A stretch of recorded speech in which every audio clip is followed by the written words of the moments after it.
morning, everybody. We'll get started in just a couple of seconds.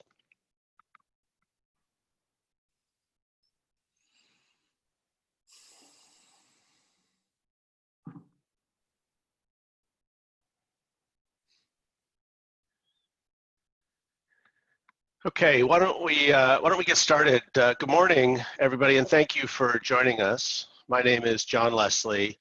I'll be your moderator today. My wife Heather and I are parents of Robbie, class of 21, and we live in Newton, Massachusetts. Along with Marita and Doug Dubitsky, we're co-chairs of the Pomfret Parent Executive Council, which is sponsoring this event. The Parent Executive Council is the voice of Pomfret parents everywhere, and our mission is threefold. One is we want to better connect the parent community with the Pomfret leadership team. Second, we want to promote robust relationships amongst ourselves as a parent community. And finally, we try to welcome new families to the Hilltop. This morning's Tim Talk is the latest in a series of informal town hall style webinars for you and parents everywhere. And the format is pretty simple. First, Tim's going to provide us with an update related to Pomfret's reopening plans for this fall. And then we're going to open the floor to your questions. Now, this time we've received numerous questions in advance from you all that we're going to cover first. And then we'll open the floor for additional questions, which you can type in at any time in the Q&A box on your screen. I'll be able to see your questions and we'll get to them, as many of them as we can. If you experience a tech issue during this town hall and need help, please email techsupport@pomfret.org with your name, cell phone number, and a brief description of your problem. A member of our support team will call you right away and help you with that issue. So with that, I'm going to turn things over to Tim, and thanks for doing this, Tim. It's my pleasure, John. I want to take a moment and welcome all of our international families who are on the call today. It's a strange circumstance that we're in. I want to thank John for being our moderator this morning. And I want to thank my administrative team who is on the call as well and who will help in answering some of the excellent questions that you're asking of Pomfret School. I hope you've all had an opportunity to read the roadmap to reopening that we sent out on Saturday. That document contains a great deal of information and a fairly up-to-date assessment of where Pomfret is as we look to reopening our campus in September. There is clearly a great deal that we know now that we did not know back in March and even in May. But there's still quite a bit that we don't know, and the sands are shifting. That is, the landscape for COVID-19 is very inconsistent and somewhat unpredictable.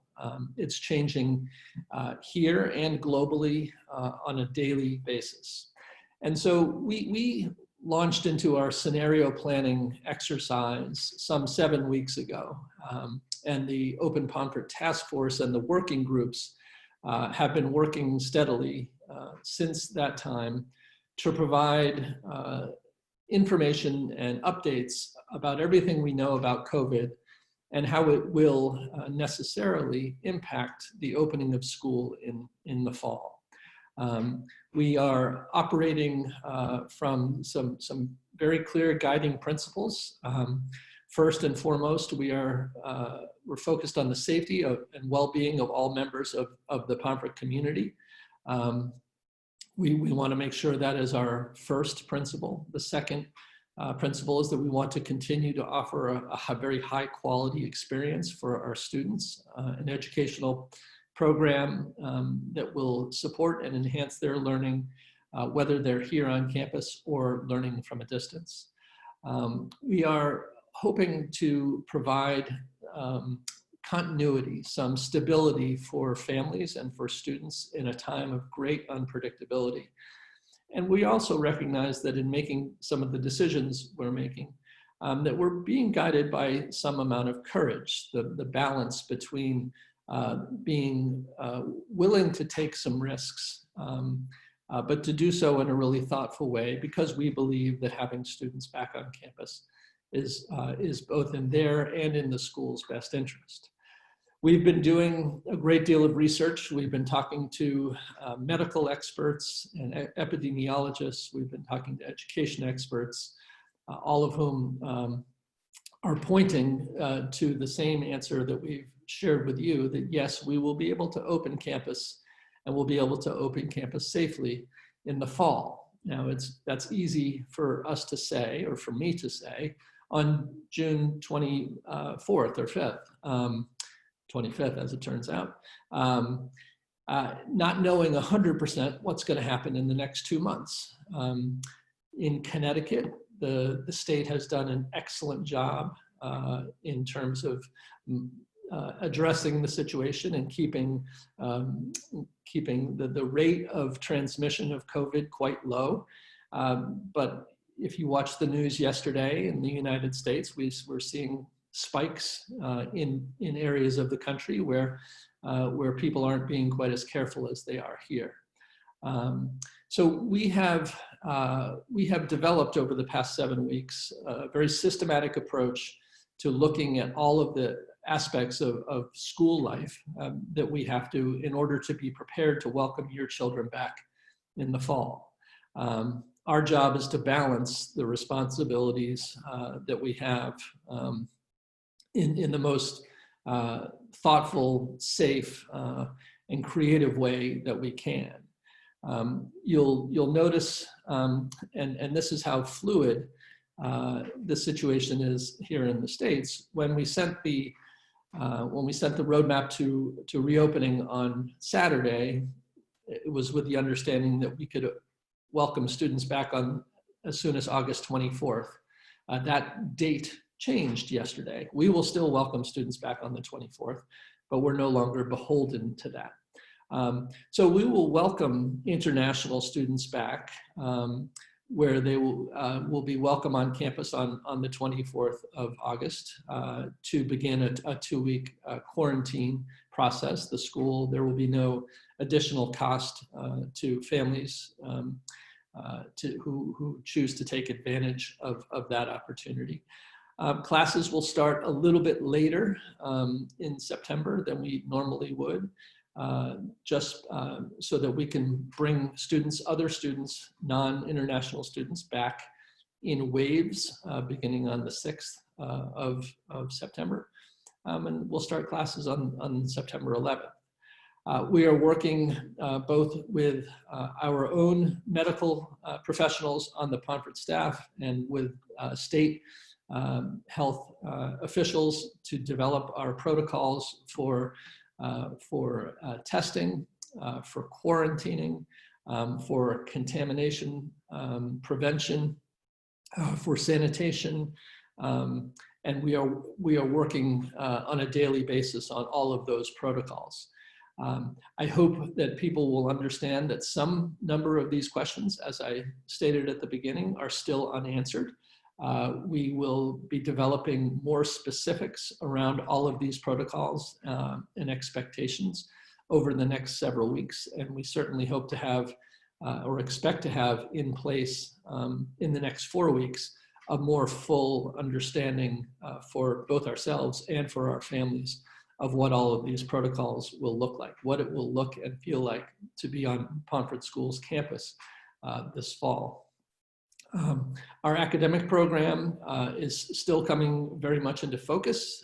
We are committed to an on-campus learning experience. We hope that it's for all of our students, though we recognize that for some students that may be difficult, either because of travel restrictions or because of pre-existing health conditions that students may have and concerns that families may have. And so with that in mind, we are strengthening the distance learning option if that becomes necessary. We, as you all know, because many of your children went through it this spring, we had a distance learning program this spring. We will have a new and improved version of that in the fall for those students who need it. We are still working to develop an understanding of what will be allowed in terms of our athletics program. Afternoon activities are still a little bit of a question mark. We are waiting still for guidance on what will be allowed and what won't be allowed in terms of athletics. Again, I'm happy to discuss in more detail when we get to the Q&A. The question about refunds and what we may be able to, what we may offer in terms of refunds in the event that students are not able to make it to campus. We know that we still have, as I say, quite a bit of planning left to do. We anticipate, as I said, sharing a detailed reopening plan toward the end of July. For several weeks, we have been discussing this plan. We've been discussing the return of students and faculty and adults, and it seems at every turn we are confronted with new challenges, and at every turn we are finding that we have the answers to those challenges, or if we don't have them right now, we will have the answers to those challenges. Pomfret School's educational program is predicated on in its best form, is predicated on students being together with faculty members in shared spaces. And that's a hard thing to do with this virus. And yet we believe that with the protocols and practices, the policies that we're developing, that educational program can return to its glorious self, and then even a new and improved version of itself, if we approach this thoughtfully, if we approach this with an eye toward the safety and well-being of our students, and recognizing that we have an opportunity in this really challenging time to think creatively, to find solutions to problems that have not presented themselves to schools ever before. We are very fortunate on two levels. One, that we are in the state of Connecticut, and in the state of Connecticut, of the 50 states in our union, the state of Connecticut has been the most advanced and the most forward-thinking state in terms of the government's commitment, the state government's commitment to finding ways to help schools reopen. And the independent school health plan and the higher education health plan that have been authored by the state are now the models for every state in the country, Connecticut's plans. The second reason we're very fortunate is that we're in Windham County in Connecticut. And while Connecticut did early in the COVID crisis, Connecticut saw a spike in cases. Most of that was in the New York City area, and Windham County has been the safest county in the state of Connecticut, the safest area in the state of Connecticut in terms of diagnosed COVID cases, and it remains the safest county in the state right now. We're fortunate to have a quality medical facility, Day Kimball Hospital, 2.5 miles away from us. We will be partnering with that hospital to do some of our testing. But the safety of the 500 very bucolic, beautiful, isolated acres that we have is a nice layer of protection. It's also a stunningly beautiful place. And I know you and your children are hoping to be here and to see that campus in action again in September. So I'm going to stop there because I really want to use this opportunity we have together this morning to answer the specific questions you have. And as I mentioned before, I have, and you can't see them, but I have waiting in the wings members of my senior administrative team who have been either chairing specific working groups or serving on specific working groups. And for some of the questions, I will be asking members of the senior administrative team to weigh in and to provide more clarity. So I'll stop there, John, and perhaps we could start with some questions. Thanks, Tim. And I just want to say, when I received the report on Saturday, I really appreciated the transparency and proactive communication that that you and your team have given us as parents. I thought that report was very well done, and indeed I could tell that there was an immense amount of effort that went into trying to distill down the uncertainty that we all are grappling with. And it's that uncertainty that I think we still, as parents, grapple with. I know I still do, and we have a lot of questions that we're hoping you can elaborate for us a bit here today. Sure. So before we dive into ad hoc questions, there were a number of questions submitted in advance that you all as parents gave us that we're going to go through. But please do enter your questions in the Q&A as we'll get to those as soon as we can. So Tim, you mentioned that school does plan to have international students quarantine for 2 weeks upon arrival, and that there's no additional fee associated with that. But maybe you could tell us, like, who does that quarantine apply to? What countries does it apply to? What U.S. states does it apply to? So we are, we have a list of the countries, but that list is effective June 25th. We will certainly publish the list of countries right now. That it includes, I know it includes China, it includes Brazil, it includes Iran, it includes the 29 European nations, it includes Great Britain, it includes Ireland, and so those, according to the CDC, right now, those are the countries where there's a required 2-week or strongly recommended, and we are following the guidance of the CDC on this, a strongly recommended quarantine. And so we are offering an on-campus quarantine opportunity, though if families, international families have family members who live in the States, students certainly could spend their quarantine period with their families in the States. And we will have testing sent to, testing kits sent to wherever a student is quarantining. When students come to Pomfret for the quarantine, we will implement our testing protocols here with the hope that, and the expectation that a good number, many, maybe all of our students will test negative.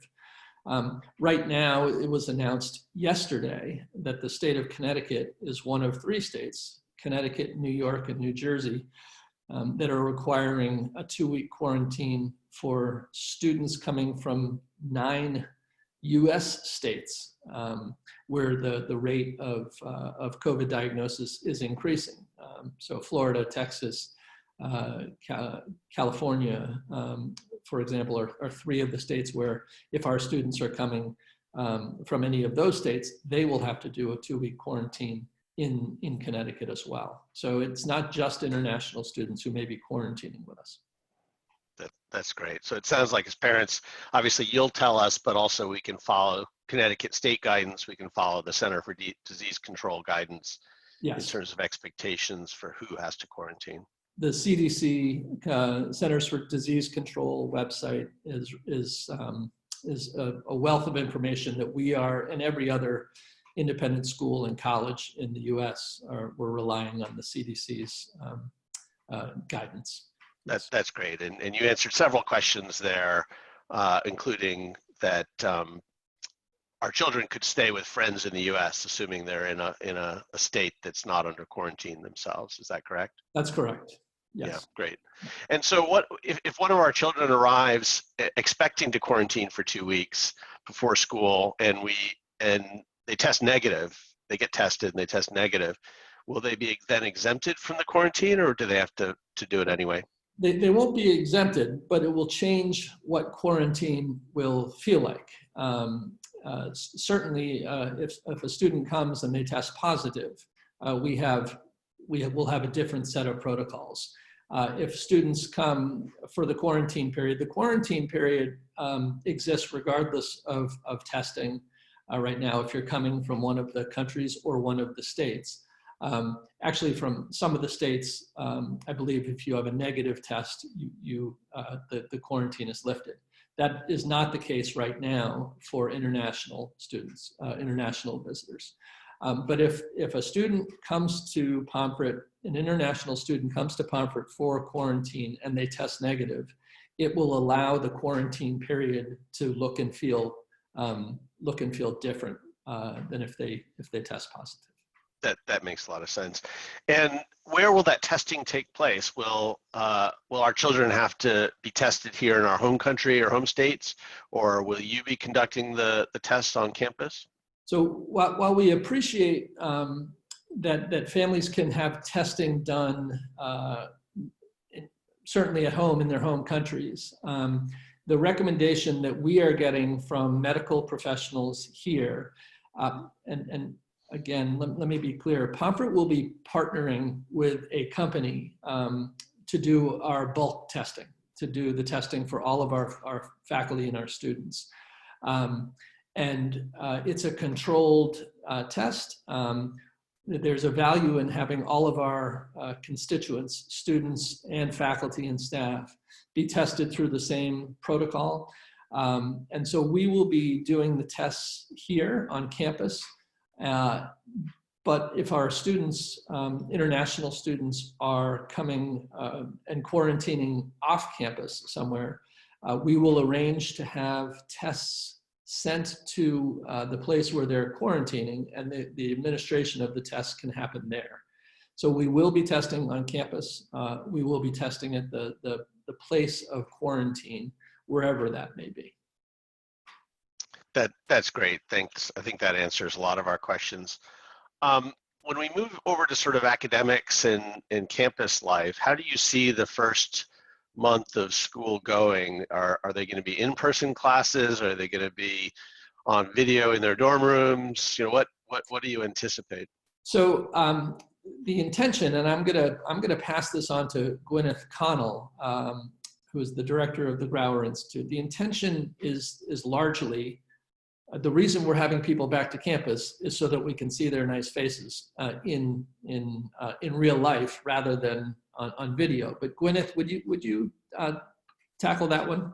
Sure, absolutely. And somebody stop me if I start getting too nerdy about this, because I'm really actually very excited about the approach that we're planning to take. We are training a significant cohort of our faculty at the end of the summer in something called Agile course design. And the idea there is to really zero in on learning goals. What we know is that the learning that students do can happen synchronously or asynchronously. It can happen in person or at a distance. We can create ways to assess and evaluate their learning no matter what the circumstance is, whether they're in a class of 15 kids who are all learning at a distance, or whether they're the one kid in their class who's away from campus while the others are present here. Even for our students on campus, because of the requirement that we distance and reduce density in our classrooms, students may have class, but not be present in the classroom for the full period. A teacher, for instance, I'm an English teacher. I might have, in a class of 12, 6 of my students come and do an in-person discussion for the first half of the period, while the other half are back in their rooms completing another learning task that they can do on their own. And then halfway through the block, maybe they switch. We're also looking into opportunities to have students in adjacent classrooms while the teacher pops back and forth to check on their progress. We also have a lot of great outdoor space that we can use when we do want the whole group to be together. And for students who are at a distance, a teacher might follow up with those students one-on-one to review the topics that were discussed in the group discussion. They might schedule a Zoom conversation for everybody who's learning at a distance in that class. I think what we'll see in the fall is a much more tailored approach to the distance component, and a really intentional approach across all of our classes, connecting learning goals to the actual learning activities that are happening along the way. There are always more solutions than problems, and so I'm excited to help our teachers find ways to evaluate student learning and to guide them along that learning journey, no matter where they are, in what combination. And I think a lot of the distance tools that we learned this spring are going to help us with our on-campus instruction as well, and help us be really nimble and flexible and adapt to whatever the conditions are. That's great, Gwyneth. Maybe just a couple follow-up questions for you. So if we have an international student who's prohibited from entering the U.S., but the rest of Pomfret rejoins on campus, what does that mean? Will that student be able to participate in distance learning? Absolutely, yes. We're going to make sure that every student has an equitable and engaging learning experience, whether they're away from campus for 2 weeks, whether they're away from campus for a whole term. They're still Pomfret, we're still Pomfret. We're going to make sure that they feel connected to their classmates, connected to their teachers, and that they're learning in a really productive way, so that when they do come back to campus, it's a seamless reentry.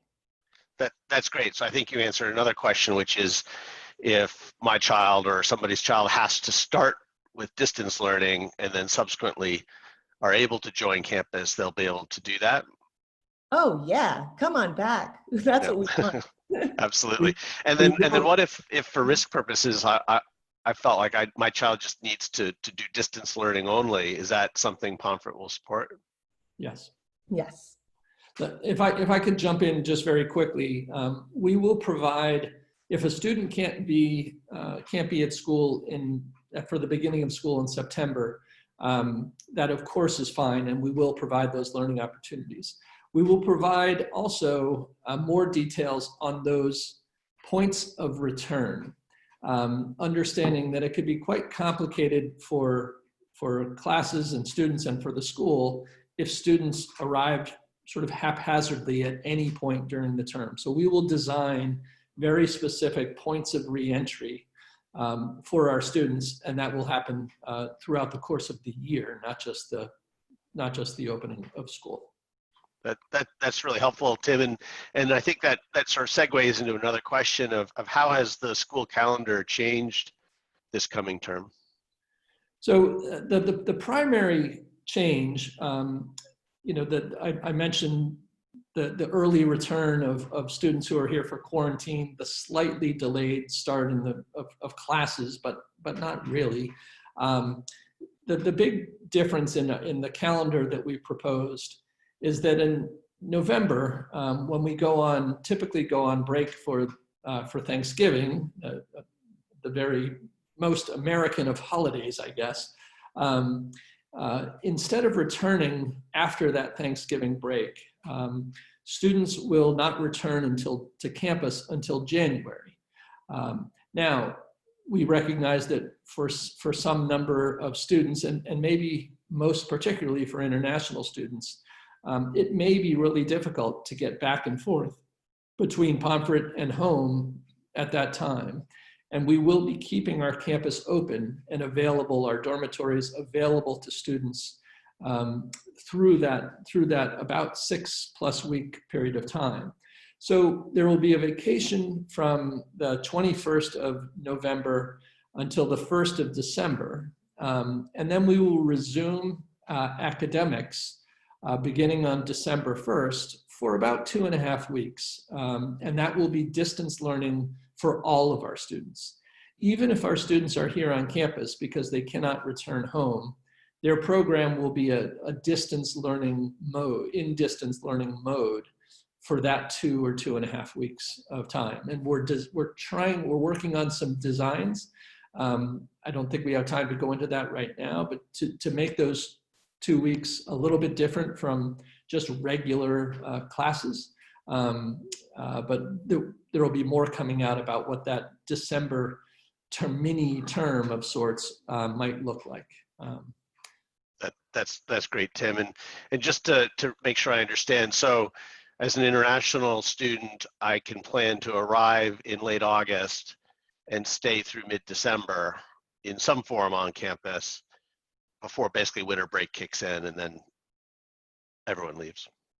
you can also plan to be here just until the 21st of November, and then you can go home for 6 or 7 weeks, and you can continue your distance learning from essentially anywhere in the world, the way we did this spring. But it will be a much shorter version, just 2.5 weeks. That's so great. We welcome students who can't get home. We will encourage students to go home because there's something important about spending time with your family. We think that's important. But if students are unable to make the trip home, we will provide an opportunity for them to stay on campus. That's great. Yeah, really appreciate that flexibility. So another question, family weekend has always been a highlight in the calendar. What happens this fall? So right now it looks fairly unlikely, and this is, again, we're having to do a wait and see approach. I think if you think about what family weekend entails, it entails bringing in some 300 or 400 outsiders to campus, people who have been all over the country, all over the world, into a place where we are trying to be very mindful of social distancing and crowd sizes. So while we have not made an absolute decision, it's unlikely that we will do an on-campus family weekend in the fall. We have begun discussions about a possible family weekend in the spring that would look and feel very much like the fall family weekend. The hope, and we hope it's not a naive hope, is that by that time there may be more in the way of treatment. There may be potentially a vaccine in place that would allow that type and that size of gathering to take place. Right now, we're not allowed to gather people in those numbers. When we have a full family weekend, we have somewhere between in the neighborhood of 700 people gathered on campus, which far exceeds the state's regulations on what is permissible. So it's likely that if we do a family weekend this year, it will happen in the spring. Yeah, that makes sense. So shifting gears a little bit, the uncertainty that the pandemic has brought has also created a lot of anxiety around tuition and optionality around refunds. So if my child is unable, if I'm an international student and unable to enter the country for whatever reason, will I be able to be eligible for a refund? Yes, and you will be. Certainly travel restrictions and health reasons. And I'm going to invite Ed Griffin, who's our CFO, to come online and to explain to families exactly what the tuition refund looks like. And Ed, while you're doing that, maybe you could quickly address the question about international insurance paying for COVID-related expenses. Sure, thank you, Tim. Good morning or good afternoon, wherever you happen to be. So as referenced in the reopened document, and as we talked about on this call, for those students who are unable to participate in our face-to-face learning, which again is our hope and I think your hope, we will offer that distance learning model. It's not what we aspire to do, but as we have mentioned, it's going to be new and improved. It's going to be excellent. So, but in recognition that it is going to be a little bit short of what you and we want, we are offering a discount of 15% of your net tuition for the time period that you are going to be unable to be on campus. This is actually creating a second mode of education for us, so it doesn't make any of our lives easier, but in recognition of you not getting what you aspire to, you and your students, we wanted to be clear and upfront about that refund. And that refund will be paid to you after the time period had occurred. So for example, if you are unable to attend for the fall term, we're going to continue to keep your seat and your bed warm, welcoming you whenever it's safe to do so. And if you were able to enter into the winter term, then you will get a 15% refund for that one period of time, in this case, the fall term. The second question that Tim asked me to address related to health insurance. So the majority of international students purchase health insurance that we offer, and I want to let all of you know that there is first dollar coverage for any and all COVID type expenses, with one minor exception, but I think it's going to be a very minor issue, and that relates to testing. Testing is not covered if it's not deemed medically necessary. However, our medical provider, she intends to write all of the testing requirements as medically necessary. So if all of that classification goes through, then the insurance company should pay for the testing as well as any type of coverage or care you need related to COVID. That's great. And Ed, will that cover international health insurance as well? That is for the international health insurance. Yeah, that's that first dollar coverage for COVID related care. Great, thank you. Yeah, very useful. You're welcome. So Tim, in terms of students coming and going, you mentioned that it's a fluid situation, but will the dorms be open for the entire academic year, or will there be periods when students will be required to leave campus? There are, as of right now, we have no plans to shut our dorms permanently for students. Certainly our hope would be that come June, at the end of the academic year, things will close up. But between arrival in either August or September and the end of the school year, students would be welcome to stay on campus for the entirety of the year. We are working on the details of this. It will require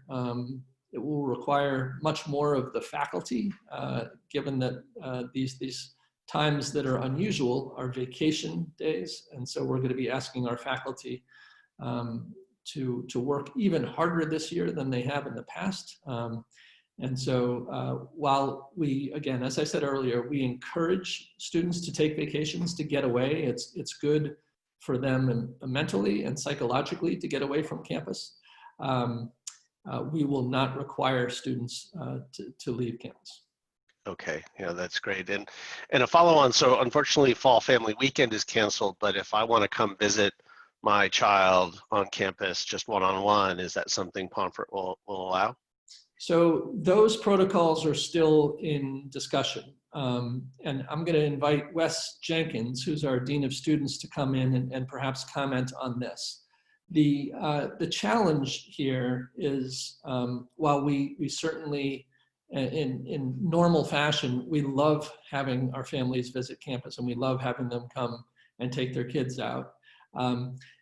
Managing in this particular situation, managing outside visitors to campus is understandably much more complex. And we want, again, as safety and health are our two guiding principles in terms of our approach to all of our decisions. We have not yet determined what the exact protocols are, but Wes, would you like to speak quickly to this? I think with health and safety at the forefront of all of our decisions, we would have to take everything case by case and understand the purpose and reason for visits. If it's an extenuating circumstance, we would review it and then decide from there. But at this current point with the shifting landscape, I don't think we can make a solid answer for this, other than that it is at the forefront of many of our questions that we are considering. I think there, if there are extraordinary circumstances, if there's a death in the family or something of really significant importance, we will find a way to make those visits or those pickups to campus from campus happen. We just want to make sure that when we do it, we're being thoughtful about everyone's health. Yeah, that makes sense. And another follow-on question around the break. So if I choose to bring my child home overseas, so an international student, during the break, will that student have to quarantine again on their return to the US? So that again is a very fair question. and we're working on that particular protocol. If the CDC, if for example, a student can get back to China in November, but the CDC still has a required quarantine for people coming in from China, then yes, they would have to quarantine upon return. And we're trying to work on a system to help make that happen. Again, as we know, we're keeping our dormitories open, but we haven't figured out a quarantine system at this point. And again, that's something we'll be working on for return after vacations. Right. That's something we're still working on. Yeah. Okay. Yeah. Thank you. And then Gwyneth mentioned, sort of alluded to a flexible classroom arrangement as one of the ways to maintain social distancing. More generally, what are Pomfret's sort of health and safety protocols?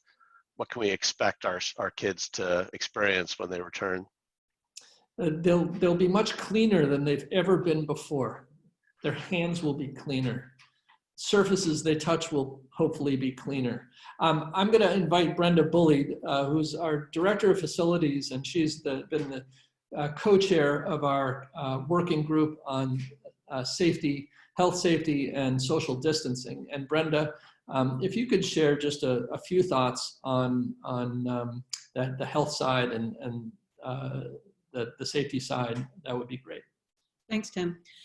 We're taking a very critical look of our entire campus, both inside and outside spaces.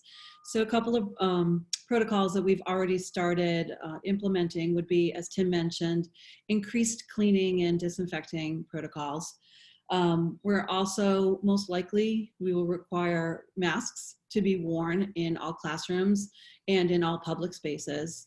We'll be looking at the size of gatherings and the information that the CDC and the state provides for us.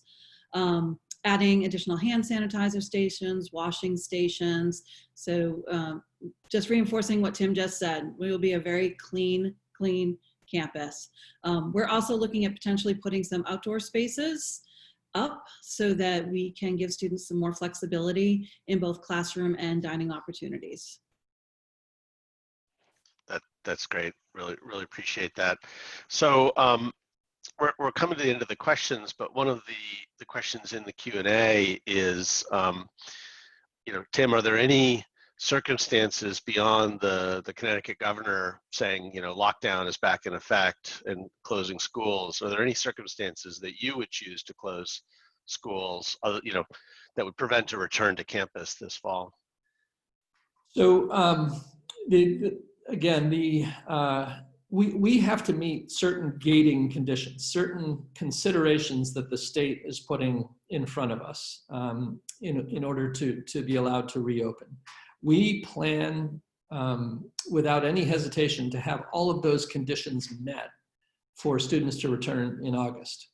That said, all of the planning that we do ultimately is only as good as the condition and the state of COVID-19, particularly in Connecticut, and even more particularly in our area of Connecticut. So the governor has the final say in terms of whether to open schools or not. And I think his strong inclination is that he wants schools to be open. He doesn't want schools to be open at the risk to students or to the adults who work in schools. So the first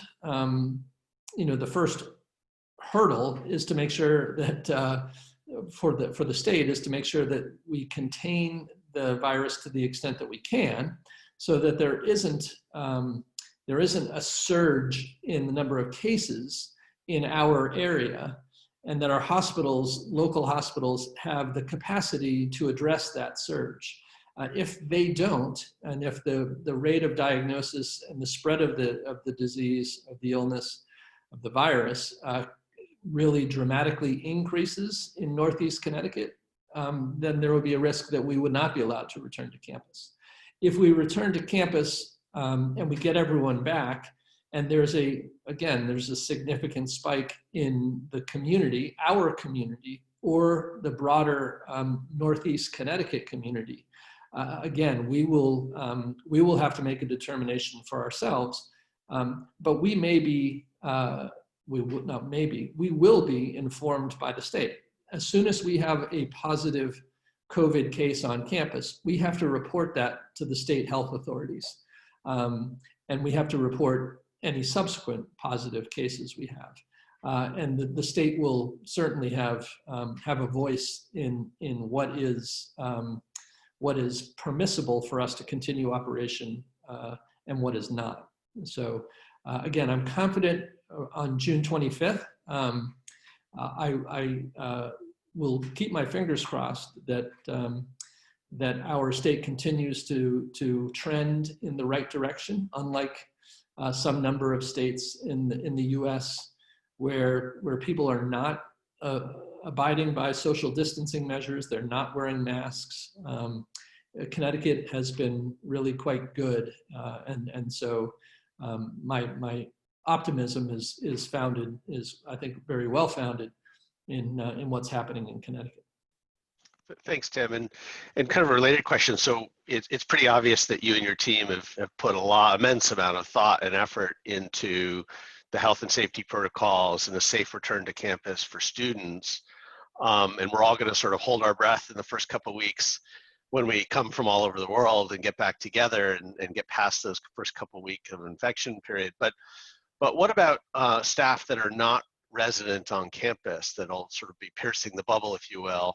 What are protocols that you've thought about for those faculty and staff members? And it's not just faculty and staff members. Of course, we have 55 or 60 day students who will be coming to campus on a daily basis. So and Brenda, I'll invite you back in to the conversation here. We will be monitoring on a daily basis. We'll be monitoring the health and well-being of all members of our community, paying particular attention to those folks who are coming in from off campus. We also have vendors who come in from off campus, and there will be protocols for vendors, as there are right now for mail and package delivery people. But Brenda, do you want to speak to the question on off-campus faculty and day students? Mm-hmm. I think it'd be great to note that our campus is currently open. So we've already started employing some protocols in terms of social distancing and mask wearing, signing in, some touchless scenarios. So I think in addition to that, as you mentioned, we're working through the daily health protocols that people will have to adhere to as they're coming on and off campus. So testing some scenarios now and working on some more policies as we move forward. That's great, really helpful. There have been a number of questions in the Q&A, sort of to pivot a little bit here, Tim. I think many families are anticipating grieving the loss or attenuation of athletics. Maybe you could just sort of describe a bit about what Pomfret is going to be able to do. Is there going to be indoor sports at all, or are there going to be competitions with other schools? Like what's going to happen? So this has been this has been the most confounding question that heads of schools are looking for an answer to. Will we be able to have interscholastic sports? It impacts a great deal. It impacts the student experience. It impacts the daily schedule. We recognize that some number of students choose to come to Pomfret, at least in part, to participate in interscholastic sports. And yet we have not yet received any clear guidance from any state or national health authority about the viability, that is it practical for us to allow students to engage in traditional athletic undertakings? This is now a broader societal question, as professional sports leagues in the United States are trying to open up. But as they try to open up, they're finding that the virus is spreading within teams. And those teams are kept in an incredibly controlled environment, a much more controlled environment than we could establish here at Pomfret. So our plan on June 25th is that we are going to have competitive interscholastic activities, that we are going to be playing against other schools until we are told that we can't. I'm a big believer in the value of teamwork and the lessons that are learned from playing on interscholastic teams. In the same way, I'm a believer in what happens in a cast of a musical or a play. You know, there are lessons that are learned there that you can't learn in other areas. At the same time, you know, I played American football and I coached American football, and to my mind, it's confounding. It's really, I don't see how playing football is safe. There's no social distancing. There are no masks. People are huffing and puffing and breathing and coughing and sneezing in people's faces. But no one has said you can't do those things, not yet. The state of Connecticut has introduced competitive athletics, but in sports where there's easy social distancing. You can play baseball, you can play golf, you can play tennis, but it's really hard to social distance in soccer or European football or American football or field hockey or volleyball. And so we are still waiting for guidance from the state of Connecticut. We're looking for guidance from colleges and universities. I know that one of the highly selective NESCAC schools, New England Small College Athletic Conference, Bowdoin College, just announced that they will not be having interscholastic sports or intercollegiate sports in the fall or the winter this year. And it will be interesting to see how other schools, Williams and Amherst, Wesleyan, Connecticut College, Trinity, Colby, how they go. It's still very much an unanswered question, but the plan right now is to continue with our program as we would normally, with precautions in place. So, yeah, and you and your team have been pretty proactive in your communications throughout the pandemic. So I assume as developments unfold, you'll let us know. We will. Yep. Yep. Okay, great. I hope so, because as I watched my two teenage sons bounce off the walls here during the Massachusetts lockdown. I hope some form of physical activity occurs, or I'm going to pity your faculty having to manage. We believe that educating the mind is contingent on having the body in motion, and whether that's again on a stage or on a field or on a rink or on a court. Physical activity is good for the heart and the head. And so whatever happens, we will have an athletic program. We will have a program that will support specific students who are interested in specific sports, specific teams. And we will certainly have strength and conditioning and preparation for students who want to continue as competitive athletes. That's great. So Tim, I think we're at the end of the questions that have come in. I want to thank you for organizing this and making time and making your team available to us as parents. And for those of you, the parents in the audience, if you didn't feel like your questions were answered, by all means, reach out. You can also reach out to myself, Heather, Marita, Doug, if you want the parents' perspective on any of this. And Tim, I'll hand it back to you to wrap things up. Well, thank you, John. I want to thank you again. I want to thank members of my team. I want to thank the parents who across the globe are with us on this call, mostly this evening, I think it is for you all. I hope you're sensing from our communications, both in writing and what we're sharing with you this morning, that Pomfret is looking at every single angle of this issue, and that we're striving to do everything that we can to provide for a healthy and a safe return of your children back to this beautiful campus. that we are taking our safety and health protocols very, very seriously, that we're striving to create an academic and a co-curricular program that will challenge and nurture and support your children as they always have been supported and challenged and nurtured at Pomfret School. It's our firm hope that, that your children will be able to join us back on campus in September or in August. And that when they return, while Pomfret will, I think in the short term, just for a period of time until we get a vaccine or treatment, it will look a little bit different. It will be odd, it will be strange to walk around campus wearing a mask, though most of our students are now accustomed to it. It will be strange not to be able to shake people's hands. It will be strange not to be in very close proximity with our students. And so, though it won't feel just the same, in some ways, I think we'll be better. I think our academic program will be a more compelling one.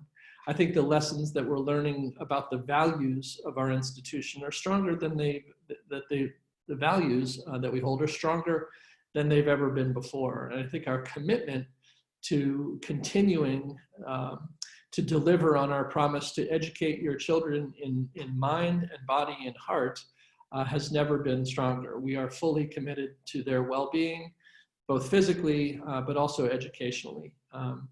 I hope that too, you'll stay tuned. We will be providing more and more clarity as the summer goes along. As we get more information, we will be updating our practices and policies. And by the end of July, it's my real hope that we will be able to furnish you with many more details than we can in June. So I want to thank you for your time. I want to thank you for your great questions.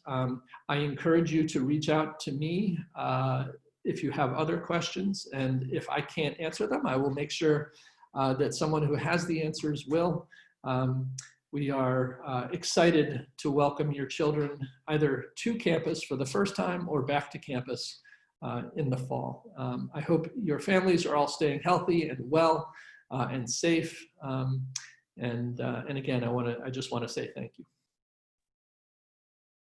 Great, thanks, Tim.